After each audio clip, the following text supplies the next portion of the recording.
1월 13일 수요일 큐티. 듣는 자는 살아나리라. 요한복음 5장 19절로 29절.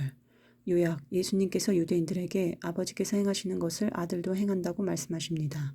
아버지께서 아들에게 심판을 맡기신 것은 모든 사람이 그를 공경하게 하심이라 하십니다.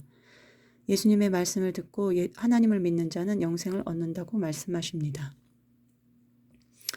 질문. 죽은 자와 같은 나에게 들린 아들의 음성은 무엇인가? 어제 사촌오빠네와의 단톡방에 보석상자 말씀을 공유했는데 사촌오빠가 무슨 말인지 이해가 안 된다면서 박식한 내가 설명을 해보라며 계속 꼬투리를 잡았습니다. 그러자 도대체 이 오빠는 예수도 믿으면서 김양진 목사님 말씀에는 은근한 거부감을 드러내는 이유가 뭘까 뿔딱지가 났습니다. 그러나 목장에 화난 마음을 털어놓자마자 마음이 진정되었고 인내로 넘어갈 수 있었습니다. 그저께 세연이가 우리 큰아이 예주가 조카에게 비밀이라며 힘든 이야기를 했다고 하면서 태권도도 더 다니고 싶었는데 못 다녔다고 했습니다. 태권도는 첫째, 둘째 둘 다 먼저 다니기 싫다고 했었기 때문에 저는 깜짝 놀라서 톡을 하다 말고 큰애한테 태권도 더 다니고 싶어? 하고 물었습니다. 비밀로 한 이야기들은 티를 안 냈지만 태권도 이야기를 물어볼 때 예주가 뭔가 감지를 한 것인지 어제 오후에 갑자기 조카아이가 자기한테 어른들 단톡방을 봤는데 강아지 갖고 싶어서 보고서 아무리 열심히 작성해봤자 너네 아빠는 사줄 마음이 없다고 했습니다. 남편이 예주가 강아지를 갖고 싶다고 하니 그렇게 갖고 싶으면 강아지에 대해 조사하고 보고서를 만들어 와라 했는데 그 이야기를 사촌오빠네와 이야기한 것을 본 것 같았습니다.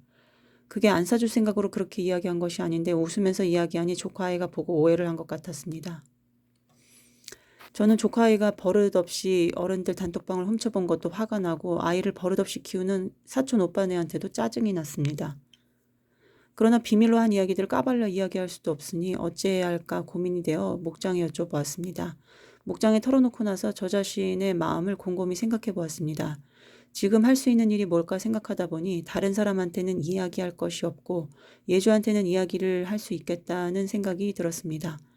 어차피 이렇게 된 거 예주와는 툭 터놓고 이야기를 해야겠다고 생각했습니다.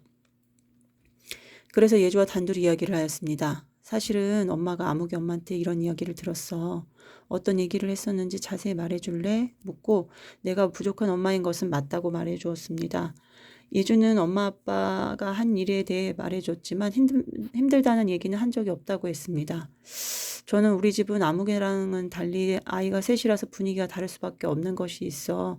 그리고 아빠도 엄마지만 엄마도 안 엄하지는 않은 게 엄마라고 마냥 너희를 풀어줄 수는 없는 일이라 그래. 내가 힘들 수 있을 것 같아. 엄마 아빠도 부족하구나 하고 말해주었습니다. 그렇게 이야기를 하고 나니 사촌오빠네에 대한 짜증이나 화가 문제가 되지 않았습니다. 아, 내 마음은 예주와의 관계가 걸린 것이었구나 더 분명히 알게 되었습니다. 자기 전에 잠깐 큐티 기도에 들어갔다가 자려고 하는데 문득 요즘 왜 이렇게 사촌오빠네가 훅 들어오지? 하는 생각이 들었습니다. 사촌오빠네와 가까이 이사오고 나서 종종 왔다 갔다 교류를 했는데 오빠네외는 둘 다 가끔 때에만 안 맞는 솔직한 얘기를 해서 어이가 없을 때가 많았습니다. 나 같으면 너무 이기적이고 눈치 없는 말이라서 안 꺼낼 말도 사촌오빠나 세연이는 툭툭 하곤 해서 불편한 것이 있었습니다. 그러나 마침 저는 우리 교회에서 은혜를 받았기에 좋은 영향을 끼치고 싶다는 생각으로 참자고 생각했는데 지금 와서 보니 그것이 내 성품으로 참은 것이 있다는 생각이 듭니다. 시간이 갈수록 짜증이 올라오는 걸 보면 말입니다. 그런데 어제 자려고 하다 떠오른 그 질문에 이런 답이 떠올랐습니다. 사촌오빠네를 향한 큰 계획이 있으시구나.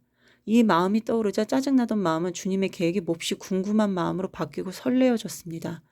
저의 거룩을 위한 성령의 선물 상자 앞에 선 기분이었습니다. 할렐루야.